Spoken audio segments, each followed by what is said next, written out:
Hello everybody, thank you so much for joining us here in Live Fit Kitchen. We are joined once again by Dr. Purcell. Hello everyone, it's great to be back. It's great to have you back. Thank you, Alicia. We have some great recipes. Now we're continuing the holiday theme. We know we're all going to a lot of parties this season and we want to have some healthy choices to take with us or if we're hosting at home. So here we are with crispy kale chips. Tell us about the recipe. And so it's a very simple recipe and really delicious, Alicia found out today. It is. We're going to use 12 ounces of curly kale, which is a lot of kale. And it's about how many bunches? It was about 1.5 bunches. Okay. 2 tablespoons of extra virgin olive oil, 1 tablespoon of fresh lemon juice, and sea salt to taste. Or truffle salt apparently, which I didn't have at home, so I went with the sea salt. Now here's the thing about kale. I've never liked kale, ever once in any recipe, ever. So I have to say, when I was putting this one together, I was, preparing it at home first to try it out, and I was just thinking, you know what, I don't think so. And I made the first trial batch, and I'm like, oh, I guess I'll taste it. It was delicious. So if you are not a lover of kale, prepare to be very surprised because this actually is really good. So here's what we did. I used a combination of purple kale and green kale. With the purple kale, I cut off the bottom stem, sort of up to where the main leaves really start, and I actually just used kitchen scissors. So I cut the stems off, and then the recipe calls for cutting the kale into about 4 pieces. Now this is a pretty small piece, so this size I cut into 3, and literally, again, just with the kitchen scissors, just cutting it into thirds. Bits did go everywhere at my house too. The puppy was thrilled.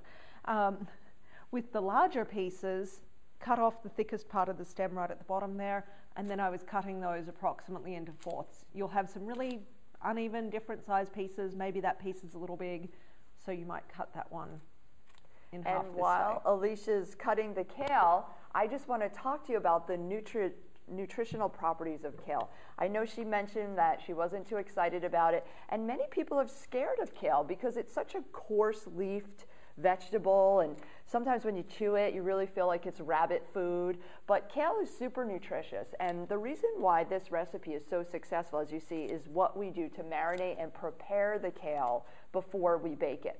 Now, kale is a member of the cruciferous vegetable family, and researchers have now identified 45 different phytochemicals in kale, which means that it's an uber vegetable.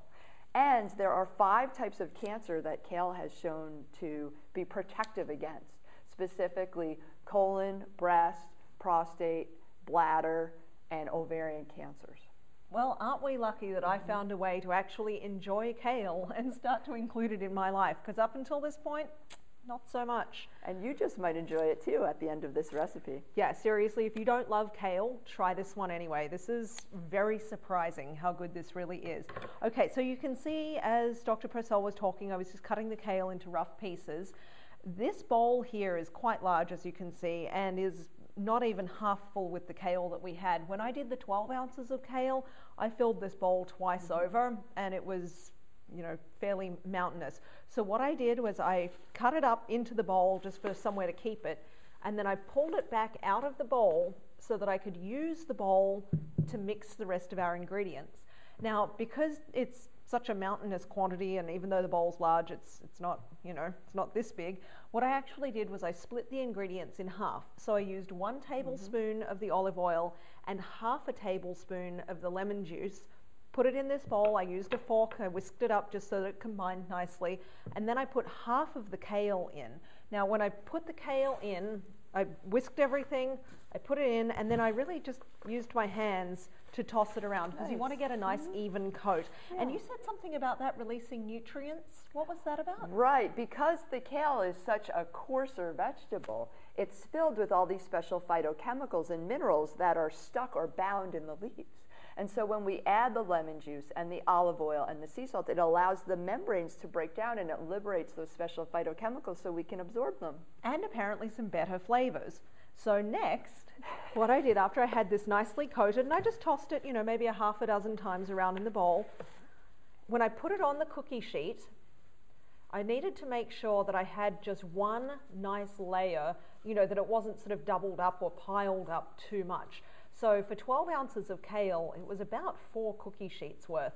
I did try one on a wire rack, and that was not successful. It cooked too quickly, and I'm a novice chef, and I didn't think to check on it halfway through. So the wire rack one might have worked great if I'd only cooked it for 5 minutes. But yeah, 10, 15 minutes was definitely too long. So once I got it onto the cookie sheet, I used my sea salt grinder, and I just ground just a nice little layer of salt over it, just a little bit, and that was it. Into the oven at 350. I pulled them out after 15 minutes. Most of them were done, and they were really quite crispy and crunchy. There were just a few that were still a little soft. So I basically just did a quick little test, pulled the done ones off, and put the others back in, really just for another 3 minutes. It really does cook very quickly. Now, what we learned, this is how they come out. You can see that the purple ones have more of a browny purple tinge. The green ones stay quite green. They look very festive, and they really are best straight out of the oven. So these ones were stored in plastic for a half an hour on the drive over here to the studio.